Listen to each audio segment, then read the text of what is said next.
Good evening, everyone. So finally, the wait is over. In the third episode of Heart Talks with Dr.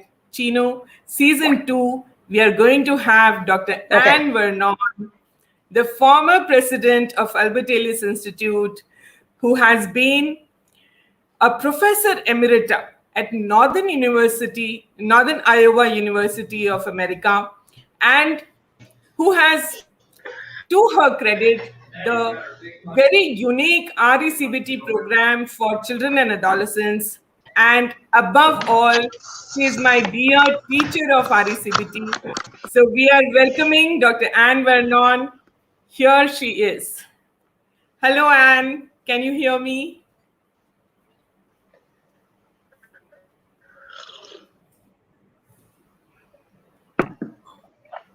Hi, Ann. Can you hear me?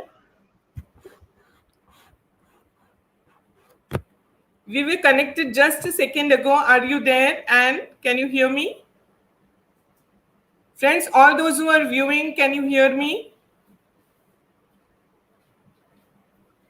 मेरी आवाज नहीं जा रही है.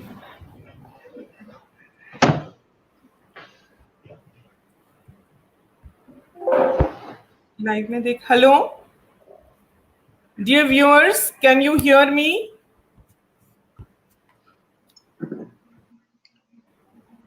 Hello,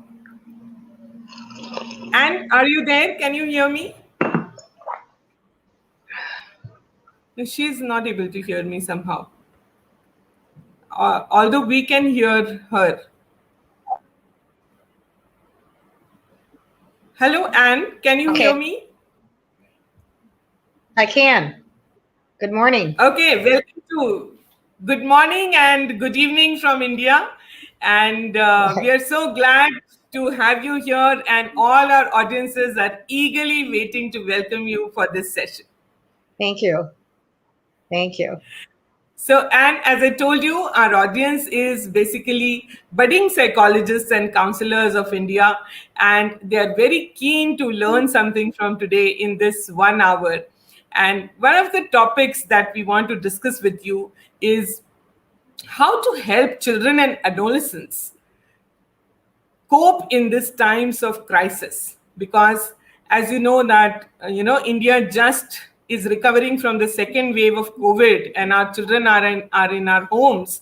They don't have any school or any opportunity to go and play with their playmates. And some of them are actually going through a lot of grief as well, because they have lost some family member also. They might, there are many children who are orphaned in India, and according to a statistics released by the government of India, 577 children have lost both their parents, and they're being adopted by a relative or someone. So it's being tough for children and adolescents. So my first question to you, Ann, is how do we help professional counselors to help parents deal with the children and adolescents in these times?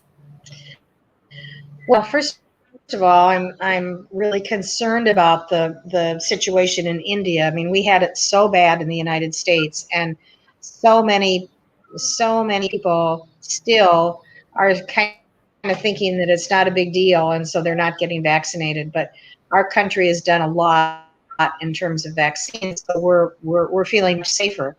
But I think maybe the one of the things it's obviously this pandemic has been a major transition for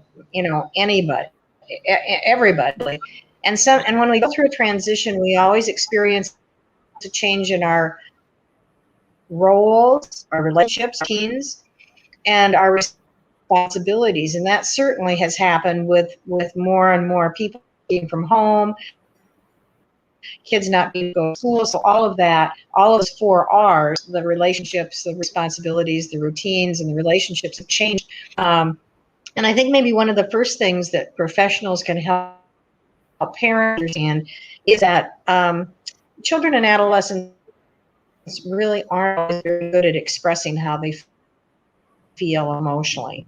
And so they will instead act out, express their feelings, behavior. And especially young children who don't have a feeling vocabulary, they're going to act out. And it's important that parents don't react to that And acting. Yeah. I Okay. lost your I lost your last sentence because of network issues. I heard it till the Okay. time you said that children don't have a vocabulary to express their emotions, and after that I lost your voice. Okay.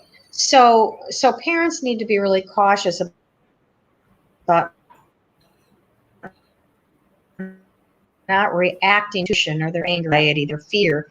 And it's difficult for parents to try and not react to that acting out. But instead, I think that it's important that we as professionals help parents just sit down with a child and say, I understand that this is difficult. I understand that you're frustrated, but rather than acting out, can you draw a picture of what, can you act it out with puppets? Can you show me, in some way how you're feeling as opposed to just acting out? Because the more parents punish the acting out, then the more frustrated the kid gets, and the cycle just continues. So that's the first thing I think is really important.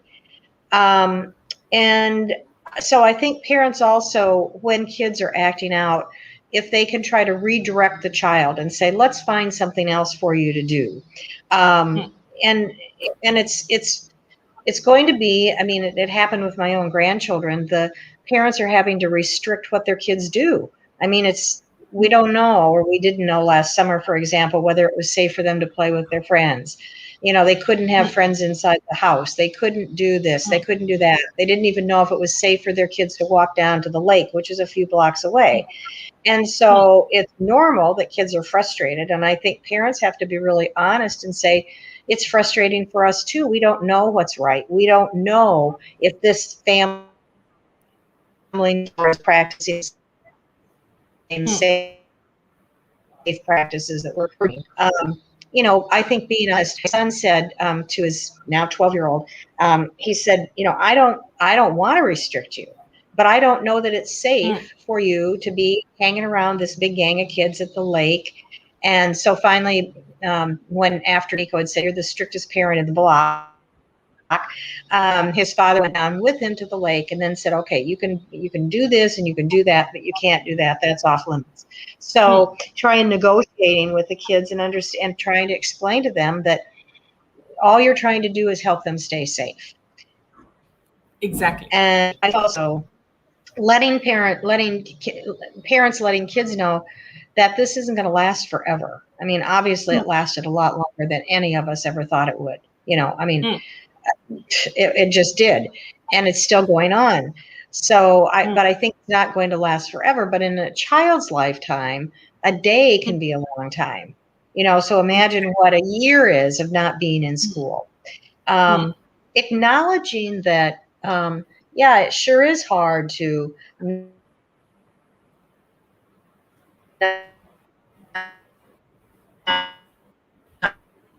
be with friends, but I think it's also important, and I don't know, are you able to be outside freely or not in India? So now in most of the states in India, the curfew is lifting up, and we are being able to go out and do our shopping, and but still people are still afraid to go out, and especially with children. And Mm-hmm. we are not going to public places at all. So like Uh-huh. gardens, parks, and theaters. So Mm-hmm. entertainment is still not something which is normal yet. Okay. Though for essentials, we are allowed to go out. Okay. Because, I think it's really important. One of the things that kind of saved my sanity during the pandemic was being able to get regular exercise. And and for kids, that's really important too. They've got a lot of excess energy. So if there's a way for them, if you can find a way for them to be outside and get some exercise or run around the house, or, just having some way of getting out that energy is important. Exactly. And so one of the things that they can do maybe in house is do a dance routine maybe with it. Right, exactly. Set up That's a entertaining, yeah. yeah, have some jazzercise or something that gets them moving and get them acting. Another thing that I have recommended to some families is that they keep a gratitude jar. Just get an empty jar, and every day, the family writes something that they're grateful for. Every person in the family, and so. And then at the end of the day, before bed, gather together as a family and read what's in the jar. And that kind of keeps the focus away from all the negative, and it puts a little bit of it on the positive. Well, I'm grateful that my grandpa and grandma aren't sick, or I'm grateful that I have my dog to play with, or whatever it is. Yeah. And yes. And Sometimes we overlook what we're grateful for. And I also I again lost your voice. And can you please repeat? I'll repeat what I heard. So you said you recommended that we need a gratitude jar where we can write something for what each family member is doing, or you're grateful for, and put it in the jar. And then before, at the time of the meals, we collect in the evening and we read it out to others. And what is it that I lost after that? That keeps the focus on things that are positive, and they realize that even though there's all this negative going on around here, there are still little things. Maybe I'm grateful for my dog because she's playful, or maybe I'm grateful, that my grandma didn't get COVID, or whatever it is. Focusing on those small little things, how this control. Yeah, focusing on what we have rather than what we don't have. Exactly. And then practicing random acts of kindness where family members do nice things for other people. So maybe today I'm going to make a special dessert for my family, or that wouldn't be me because I don't like to bake, but just something, random acts of kindness to focus on, to get away from all the focus on the negative. And then maybe focusing, maybe as a family, discussing something positive forward to when the quarantine is lifted, when people can go out. So maybe it's, it might be a year in advance. Maybe you're thinking about, well, a year from now, I want to do this, or a year from now, I want to do that. And focusing on some of those kinds of things. So yeah, those are just some little suggestions that I would have to help, during this time of uncertainty and stress. Yeah, one more question that I'm getting from professionals and my own students who are dealing with children and adolescents is, what are some of the concrete or specific things that you can suggest for children and adolescents especially to manage their anxiety? Okay, well, anxiety is also it's more difficult during COVID because anxiety is about what if, and when we have what if thinking, we oftentimes catastrophize and think the worst. But unfortunately, during COVID, where kids have lost their parents or their grandparents or their cousins or their friends, that what if thinking is being challenged a lot more. It used to be, people would feel anxious about riding on a plane and they'd say, well, what if the plane crashes? Well, it's possible that the plane would crash, but the likelihood of that happening is very low. And so we'd like to say the same thing for COVID, and for the most part we can. I mean, we're taking precautions, and obviously the worst would be if we get COVID and if we die, but chances are that won't happen. But it has happened. So that makes it much more difficult. But I think to keep kids from becoming highly anxious, there are some things that we can do. One is teach kids the difference between the probability of something happening and the possibility. Yes, it's possible if I walk across the street, especially in India, I could get hit by a car or something else. But if I take precautions, then the likelihood of that happening is much less. So what we want to do is we want to help kids understand that lots of things are possible, but there are things, and those things maybe aren't in our control. But there Hmm. are things that are in our control that we can Hmm. do. So, true, for example, COVID, I can wear a mask, I can social distance, I can stay away from large crowds. That Hmm. doesn't guarantee that I'll never get it. But the Hmm. important thing is that the possibility creates a lot of anxiety because anything is possible, and kids have a lot of difficulty Hmm. understanding that distinction. And Yeah. the worst thing that parents can do is promise kids that nothing bad will ever happen, Hmm. because bad things can happen. Yeah. But teaching them to look at the surrounding facts and take precautions, and it reduces the probability. So, and it's challenging because even though a lot of people have taken precautions, Hmm. maybe not as bad as somebody who Yes, hasn't yes, taken. because now when you say such things, they will come up with arguments like, I know of a person who had taken two vaccines and still he got COVID, and then he was hospitalized and now he's no more. And so when we want to talk in percentages, it looks very rude because for many people it's a personal tragedy, and they have seen it. And do you remember I had discussed one very difficult school refusal case with you where the girl was afraid that her grandma would die if she leaves her alone. And I have Mhm. had so many such cases where children are clinging to their parents and they are having this anxiety all the time that one of them will have something and will suddenly leave. And so Mhm. a couple of things that you have suggested, I would like to repeat them because your voice broke again. One is that helping them to, differentiate between the possibility of something happening and the likelihood of something happening. And so, in one of the certifications that I have done under you, you use the word possibility versus probability. Mhm. Mhm. And And so, I mean, I think we go ahead. yes. I mean, we tell kids that yes, they're all everything is possible. I mean, I could become a millionaire tomorrow. The Hmm. likelihood of that happening is not very good, but it's possible. Hmm. But yet, when we think possible, we oftentimes think worst case scenario when it's Hmm. something that causes us anxiety or stress. And so, Hmm. one of the activities that I highly recommend for both children and adults is to keep a worry box. Hmm. And a worry box is simply take some kind of a small box, and the Hmm. kids can decorate it if they want to. And Hmm. every night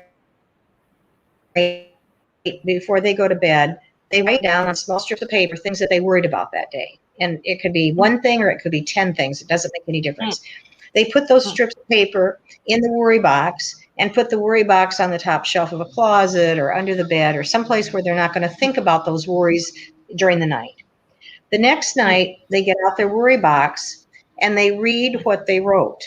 And if what they Hmm. worried about came true, they leave it in the box. Hmm. Hmm. If what they worried about didn't come true, they tear it up and throw it away. And if what they worried about happened a little bit, they tear it in half and keep half in the box and the other half away. And this is a wonderful exercise for any age, because what it shows kids, what it shows people, is that most of the things that we worry about don't happen. They don't come true. And of course, during COVID now, more of the things that we worry about have come true, Hmm. but it still puts things in a better perspective. So the worry box is, I mean, it's a very simple strategy, but it's a very good strategy that I would highly recommend everybody do. It's a really, Yes. it's an eye opener, because you think you've got all these worries in your head. Get them out of your Hmm. head, put them in the box, and then if they didn't Hmm. happen, throw them away.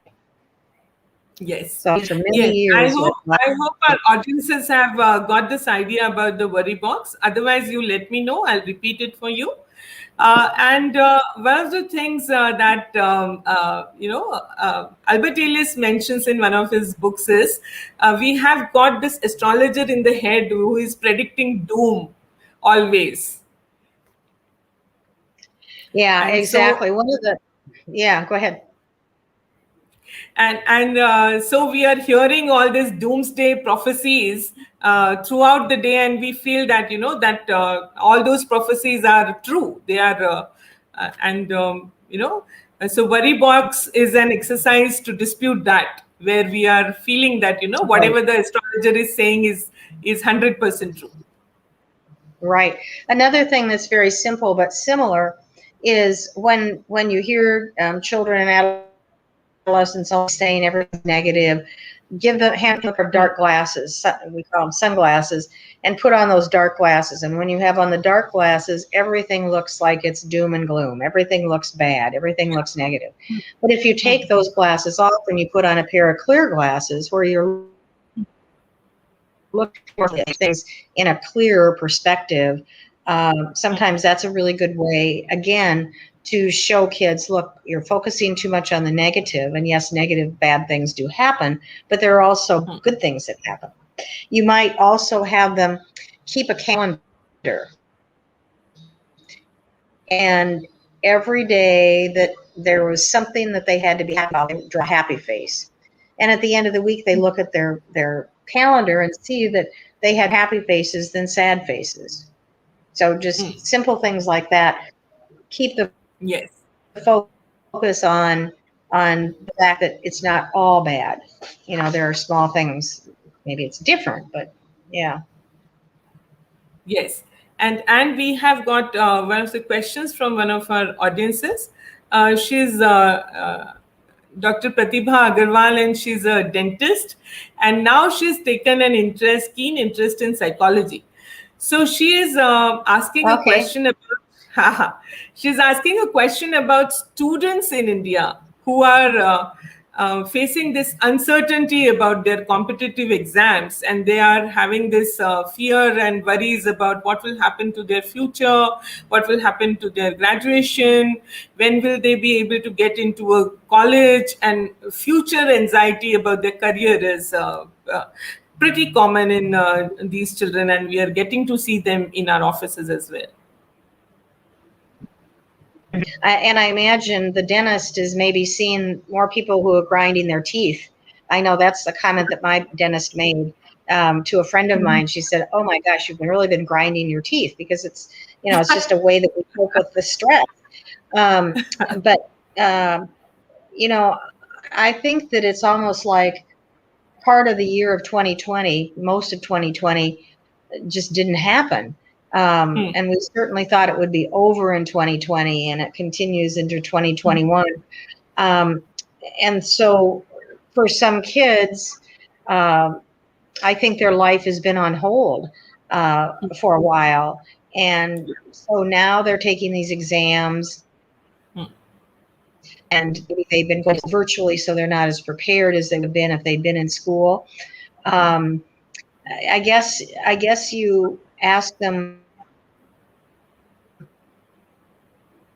what's the worst that happen? And I suppose the worst that would happen is that they don't get into a college, or they don't get into the college of their choosing. And is that really the worst thing that can happen? I think it's really important to ask kids, what can you control? You can control how much you study, how much you prepare for the exam. So to some extent, you're in control of how well you do. You're not in control of whether the university is going to accept you. You're not in control of how many students they're going to accept. But I think it's really important to help people understand, what is it that you can control? The rest is out of your realm of control, of influence, really. It's hard. That's really hard to give up that Yes. control. But Exactly. I can think of a very good analogy over here, Anne, where we can help them to understand that, it is a journey. And let us say that you are driving a car, and there is bad traffic ahead. So it is a better thing to put on the brakes at that time, instead of going rushing and then meet an accident. So maybe this is a longer pause or a break, but it is for our own safety, for our own, good health. And once this thing clears, then maybe we can start our journey again towards our goals. Right. Or what I thought you were going to say is that you take a detour and you go a different way.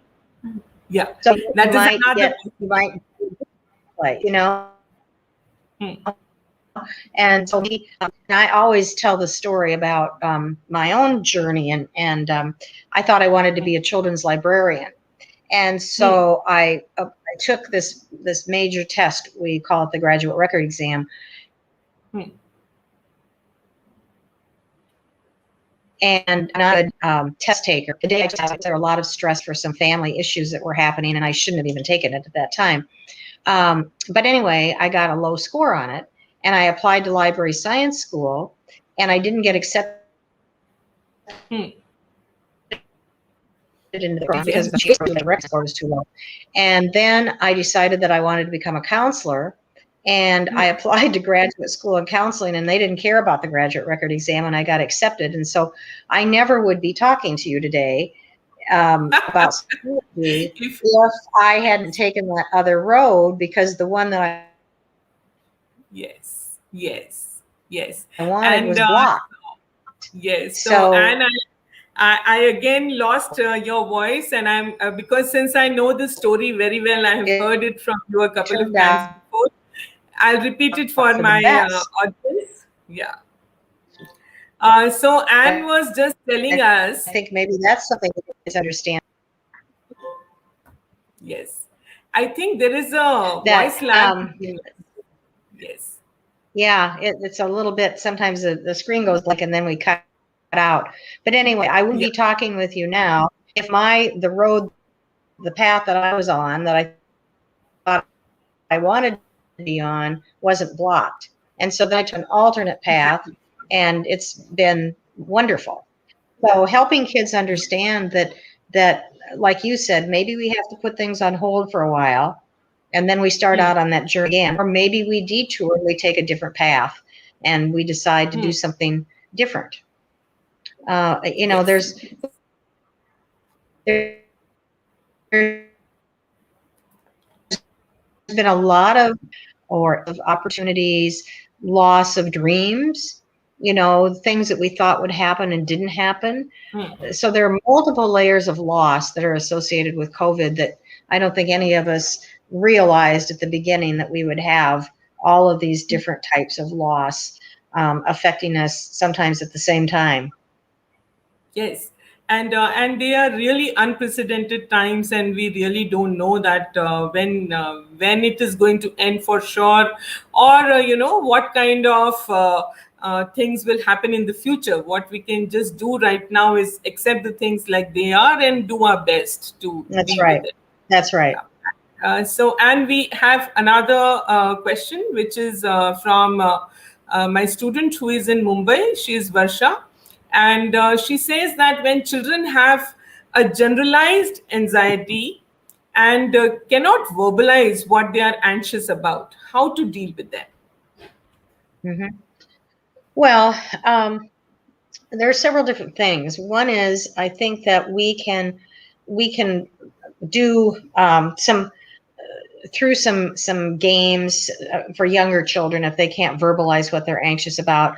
We can play a game, for example, and the game could be just like a game board where you take turns moving on the board, so you roll a dice and maybe you move 2 or 3 spaces, and there's something on there that says, I'm anxious about, and then they have to fill in the blank, or something, and maybe use the word worry with younger children. I'm worried about.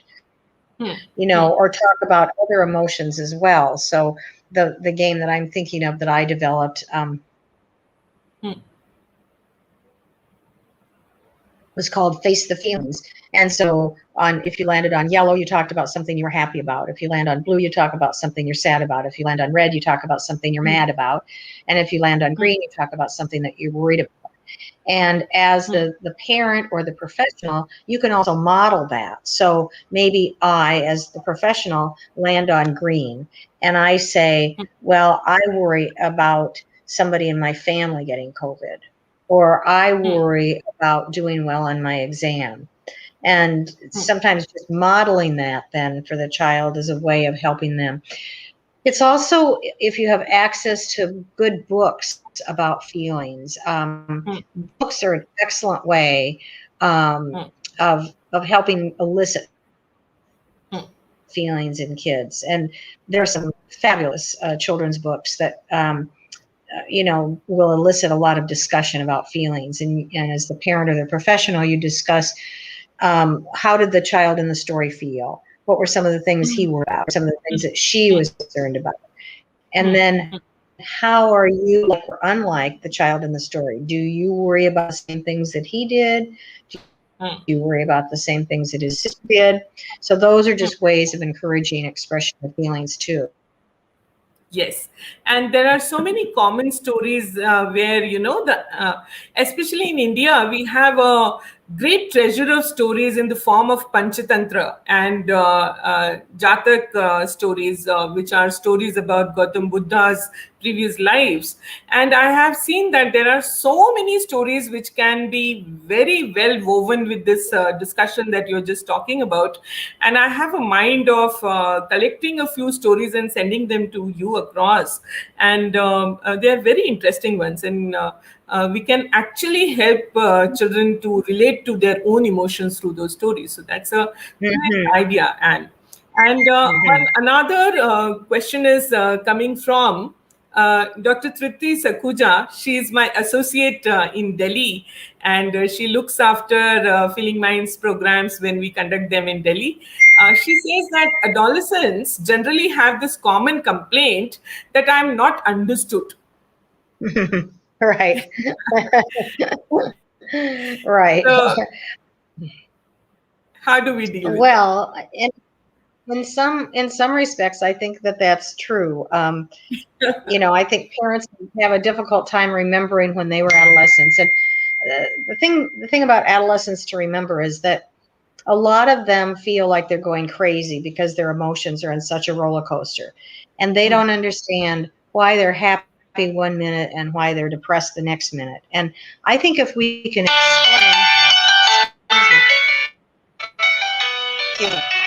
I think if we can explain a little bit about how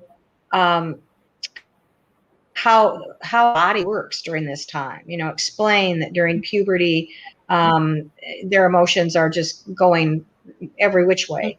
And that's because their body's changing more rapidly than it does even, until during infancy. It changes as much as it did during infancy. And so because of all this turmoil inside their body, their emotions are going up and down and up and down and up and down. And it's not their fault. And it's not that they're weird. It happens to everybody. But some people experience it a little bit more significantly than others. And then I also think it really is important that parents understand, too, that it's normal for kids to push for more independence. It's not that they're reacting against their parents. It's just that they're doing what's natural and what's normal for them. And I think that I think that kids, we need to try and put ourselves in their shoes, but at the same time, we need to remember that adolescents are not very able to take on another person's perspective. So it's hard for them to understand where we are coming from as parents and professionals.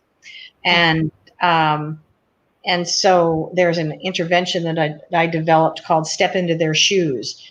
And you get a big pair of shoes, and you have the adolescent stand in the shoes and talk about the thing that their whatever their worldview is from that perspective. And then you say, now come across and step into these shoes and pretend like they're your parents' shoes. How would your parents look at this? You're trying to develop some better communication and understanding. Yes. I remember you had talked about this intervention when we were doing the advanced training for children and adolescents, stepping into shoes. Yeah. Yes. So very important points that you have talked about that, parents also need to be educated by the typical changes that their adolescent is going through. And Right. the adolescent also needs to be educated that, this is a phase where you are developing and where you are Right. going Right. through. Yes, Right. and the thing that you mentioned about independence is particularly difficult in India because parents over here would take as much as 30 years to wean their own child. And so Right. but then we have started some initiatives of educating parents, and let us hope that they are going to help. One more question I missed, which was very interesting. I just yes. uh, so this person is Major Kulwant Singh, and he has also attended a RECBT for wellness program that I recently conducted. And so he is asking this question, that there is so much discussion about death around children nowadays. How do we ensure that we don't have a timid generation emerging out of this? Say the last part again. There's so much So emphasis on death. how to ensure that we don't have timid generation emerging out of this Mm, phase of COVID, mm, where everyone is scared. They are seeing their parents whom they used to idolize as strong people who are going to solve all the problems for them, are scared right. themselves. Right. Right. Well, I think we need to explain that this is an unusual time. It's been decades and decades since we've had anything like this before, and so normally we don't Hmm, have this much emphasis on death. We don't have this much emphasis on dying, hmm, and this we'll get past this point, and life will get back to a more normal hmm, period. It's hard with children and that because children, of course, don't even understand the concept of a permanent death. They think that grandma will come back to life after some period of hmm, time, hmm, hmm, and so I think that I don't know that there's a good way to get around the fact that the reality is that a lot of people did die, but a lot of people didn't die. hmm, And so you have to take every situation, individually, because maybe in one family, like I had a colleague in Mexico, and she got COVID very early on in March, and hmm, she was sick for two months, really sick, hmm, and then her mother got it, and her hmm, mother died. And so hmm, the family's been hit really hard with COVID, and so these hmm, boys have had, her young sons have had a lot to deal with. Um, hmm, but I think parents just need to reassure their children that this is an unusual period of time. I mean, normally these things don't happen. hmm, Normally we don't have a pandemic where, millions of people die or millions of hmm, people get sick. hmm. Um, and maybe um, I don't think that's a very good answer to that question, but I just think the reality is what the reality is, Hmm. and we need to look at every day what you can do to take care of yourself and what we can do as a family to take care of ourselves so that we don't experience any more death. Yes, and these conversations with children and being genuine and honest with your own fears and how you are dealing with them, I think that will help rather than hiding your faces or promising them something that you're not yourself sure of. I think that will make a big Right. difference. Well, And yeah. yeah. Just last week I was with my granddaughter, and Hmm, she's 13, and she had a sore throat, and she was really worried about it, and she kept hmm, saying to her mom, can I go get tested for COVID? Can I go get tested for COVID? And her mom said, well, you were just tested last week and everything hmm, was fine, and I think you have COVID because you've been running a lot and you've been yelling a lot on the soccer field. And I think it's hmm, just a sore throat. And I think you'll be fine tomorrow. But if you're not fine tomorrow, we'll go and get tested. And I thought, a 13-year-old shouldn't have to worry about that kind of stuff. But hmm, it's all around us, it's kind of the hmm. reality of the time right now. Yes. So. And yes, so and we have a few more questions about adolescents becoming very irritated and aggressive. So, what do we do about this hostility and something that, banging doors and yelling at their parents and, this kind of stuff is also going around Mhm. in many families. Well, I think you say, again, I think that that behavioral manifestation is a lot of the frustration and the anxiety and the anger Hmm, that they feel about this virus. And I just think you say, I get how you feel, I understand. But let's figure out a better way for you to express that feeling. hmm, Maybe you suggest that they journal.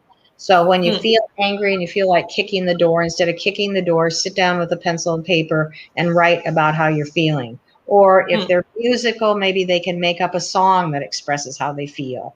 hmm, Or maybe they can put their earphones on and listen to music that is cathartic for them. But hmm, in other words, redirecting the physical manifestation of the anger and the anxiety and the frustration. hmm, Um, because I don't think that it's good. I don't think it's good for it's not good for the whole family to experience that kind of acting out. But the more parents try to punish it, the more the kid will do it. And that's just going to create more conflict in the family. So just saying, hey, I get it. I understand you're frustrated.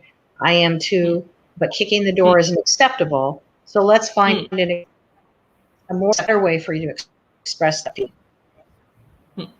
So let us find a more acceptable way Mm-hmm. for you to express what you're Right. feeling. And Right. yes, yes. And also, a few people want to ask that because of this situation, earlier we used to say, this much screen time is enough for children, and there were so many researchers. And now they have to, sit on their gadget for around 6 to 7 hours just for their schooling, and then all the entertainment is also available on the screen. So how do we limit that, and how do we understand and communicate this to the children? Because that is one thing that is becoming really difficult to communicate. Yeah. Well, I think that during COVID, it's just, I mean, things have got to be a little bit different because on one thing, screen time is sometimes one of the only ways that kids can connect with each other. Hmm, They can be on Google Meet or whatever it is, FaceTime or whatever, and that socialization is so critical to their hmm, development. hmm, I I know my daughter or my granddaughter would eat lunch with people with kids in her class. She was home, and they would hmm, all eat their lunch at the same time over Google Meet hmm, while they were chatting, and that time is so hmm, important. And where most parents I think should have some decent limits as far as screen time. There should hmm, definitely limits, but I think that during COVID, a lot of the things that were normal limits couldn't apply because they had to be on the screen. At the same time, I think it's important that as much as possible, parents maintain some kind of routine because kids rely on routine. They feel safer when hmm, there's a routine, and hmm, they can have choices. You've got a choice. You can have a chat time with your friends, or you can play a game, but you can't do hmm, both today. So giving hmm, them the power, giving them the choice is also important. hmm. and Yeah. and maybe one more thing to add to this would be to free ourselves to have some non-gadget activity with them and Hmm. engage them in those things would also be something that we can consider, Right. because if we are engaged in our gadgets and our online activities all the time, then they really have no choice. Right. Right. Yeah, I think as a family, it's been, as I said earlier, there's a change in our roles, our relationships, our routines, and our responsibilities. So it's been a big adjustment for a lot of families because they're not used to being around each other. You know, Hmm, um, I'm not used to being home as much as I have been in the last year because I haven't been able to travel for work or pleasure, and so you have to get used to being around people that you're not normally around so much, and you have to reevaluate how you're going to spend your time, and where you choose to focus your energy. And it's a challenge for families, especially with those with young kids, to try and balance their work from home while they're trying to help their kids with schoolwork. And my message is to parents would be that this probably during this time, you should drop all expectations about what it means to be a good parent. Don't put pressure on yourself or your kids, because this is an atypical situation, and your child's behavior isn't a reflection on your worth as a parent. Your kid's performance in school isn't reflective of your worth as a parent. It's not reflective of their worth as a kid. It just is what it is. And we can say last wasn't the best year of our life, but we got through it somehow, and now let's make plans for a better future. Yes, that is a very, very important and relevant message for Indian parents, and because this is the mistake that we all do more often, I guess, than other parents in the world.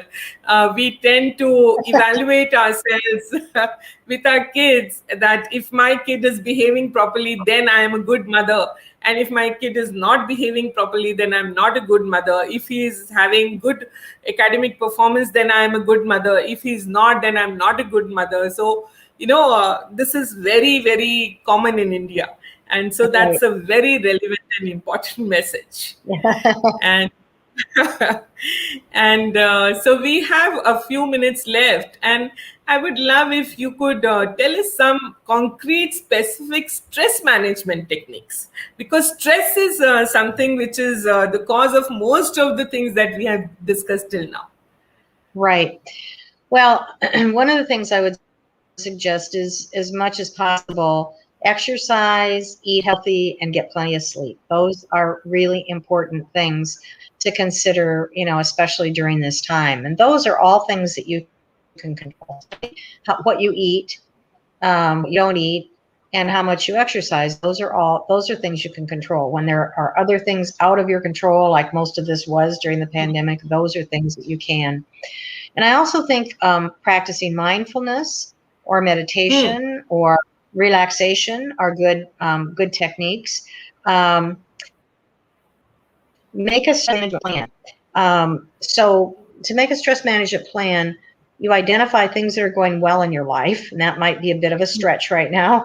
But what's going well in your life? Again, we oftentimes only think of what's not going well as opposed to what's going well.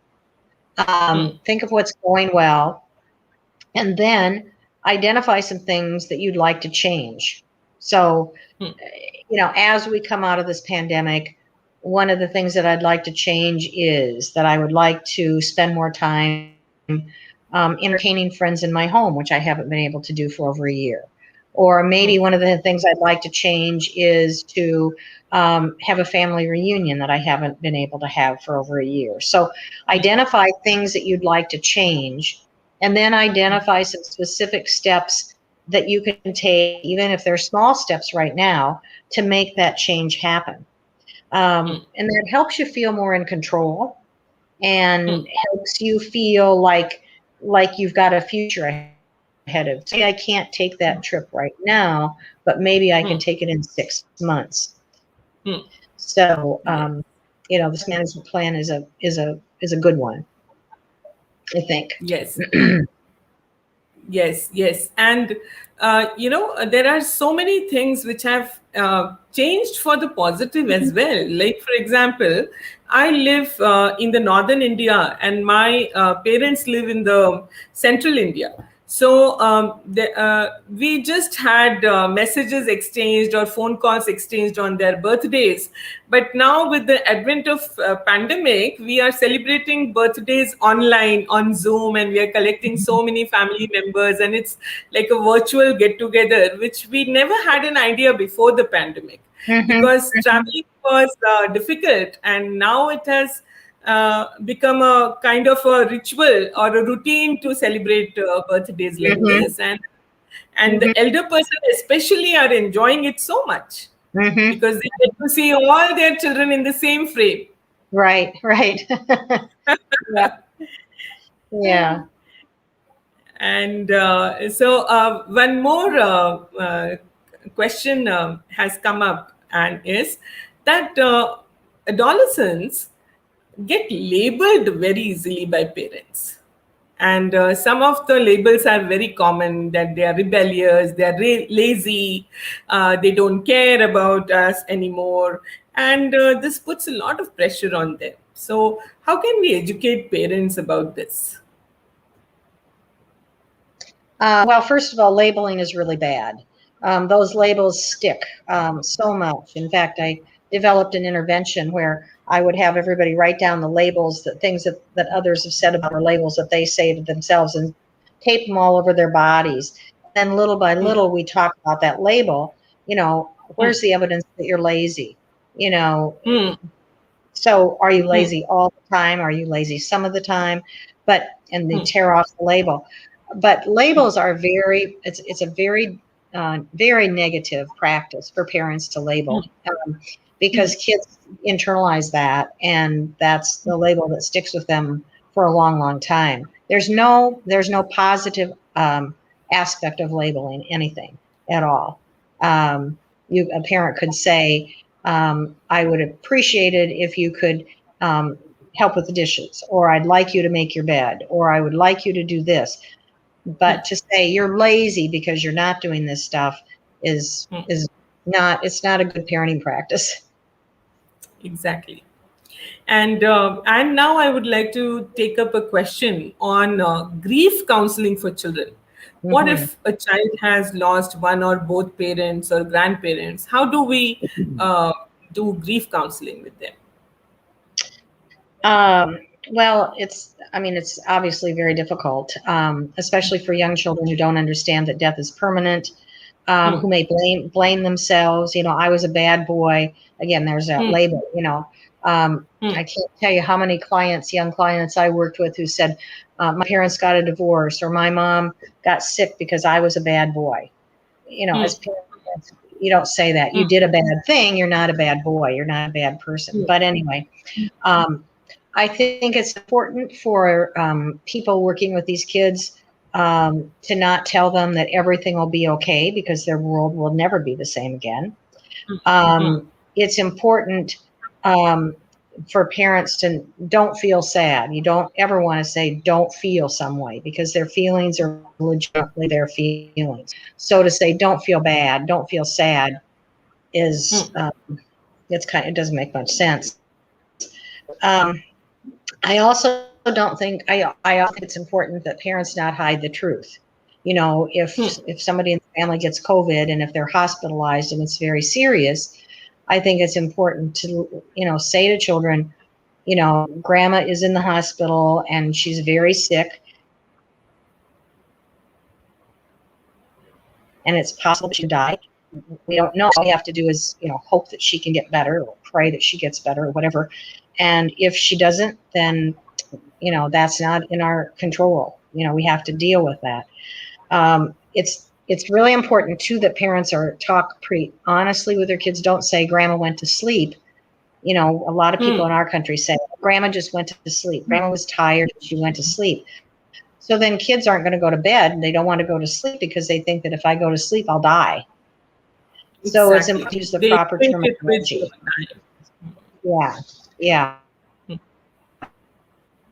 I think that if somebody has died that's close to the child, um, it might be helpful for the child to write a letter to the person who's deceased, telling them about how much they miss them, all the special memories that they had of them, um, or have them make a memory box, decorate it, and inside the memory box put little things that would remind them of the person who's died. Um, Sometimes what I've encouraged kids to do is we'll take fabric and markers that are made for writing on fabric, and they can draw pictures or write things on these squares, and then we sew the squares together for a blanket of love. Or you could do that out of one of my clients who was older took some of her husband's old T-shirts and cut them mm, up in strips and then sewed mm, them together and made this blanket that she would, put around her and just kind of hug him mm, close to her. mm, It was mm, a mm. nice kind of thing. Yeah. Uh, and I also think that it's really important to be patient with young kids because they can't deal with everything all at once. Mm, So it might be that they're really sad for, a day or so, and then all of a sudden mm, they are happier and they play and they distract themselves and then they come back to being sad again. And it's just a mm, process that takes time. And um, I think journaling is effective for maybe a little older kids or adolescents. Every day, mm, keeping in journal what I miss most, what I wish could be different, what I'm doing to mm, cope, um, mm, and emphasize too that um, you know a lot of times kids feel guilty if they feel happy. mm, And, I think it's important to say, mom wouldn't want you to be sad all the time. Mom would want mm, you to go on with your life. Mom would want you to be happy. And mm, um, and I had a little boy whose dad died, and I said, "Can you draw me a picture of your family?" And so he drew a mm, picture of him and his mom and his sister, and then he drew his dad up in a cloud. And he said, "My dad's always up in that cloud, and he's looking over my family."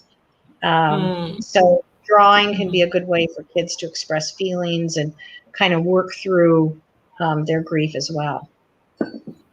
Yes. That's a, So these are very useful ideas, and I think that one thing we can add to this is help them visualize their world and think about the values that they would like to take from the deceased person and imbibe it in their own life in the future and mm-hmm, in their own. mm-hmm, So probably, mm-hmm, what did your father stand for? So he was a very sincere person. So what would you mm-hmm, like to? How would you like to? How would you like your father to continue to live through you in this world, through your mm-hmm, action? mm-hmm. That's a good point. Really good point. Right. So, and I'm so grateful to you that you took out your time to chat with us. And we have had around 150 people watching you live, chatting with you, asking you questions. And they're so happy with this session. And you can see some of the comments that are coming in. Uh, Mm. Well, thank and you. Thank you. I would love to be there in person. I don't know if that's going to happen for a while, but I had some great times in India yes. and have appreciated learning so much about your culture. And so it's been visiting the Taj Mahal and some of the beautiful, places around. So thank you for inviting Yes. me. I appreciate it. And have a good evening, everybody. Thank you so much, Anne. Thank you so much. And It I was hope great. that we'll be meeting again soon in one of our hard talks with another topic, maybe, because today's topic was a little more serious. And maybe we can Yeah. have we can meet in better times again. Okay. Thank you so much, Anne, All and right. I hope that hope you so. stay Okay. safe and You're healthy. And yeah, thank you so much. Thank you. Okay. You too. You too. I hope things get better in India soon. Bye bye. Yes, yes. Uh, I would like you to see a few comments, Anne, because they're really so happy to say all these things to you. Okay. They have been hearing a lot about you in my own sessions because you have been my teacher throughout my training in RECBT, and I've not done one or two but five certifications under your able guidance and supervision. So I keep Mhm. referring to you a lot in the all the work that we do. Oh, that's So thank you awesome. so Thank you. I much. appreciate it. You're welcome. I enjoyed it. Yeah, I do. And I think all of us who attended enjoyed. Thank you so much. Good. You're very welcome. Have a good night.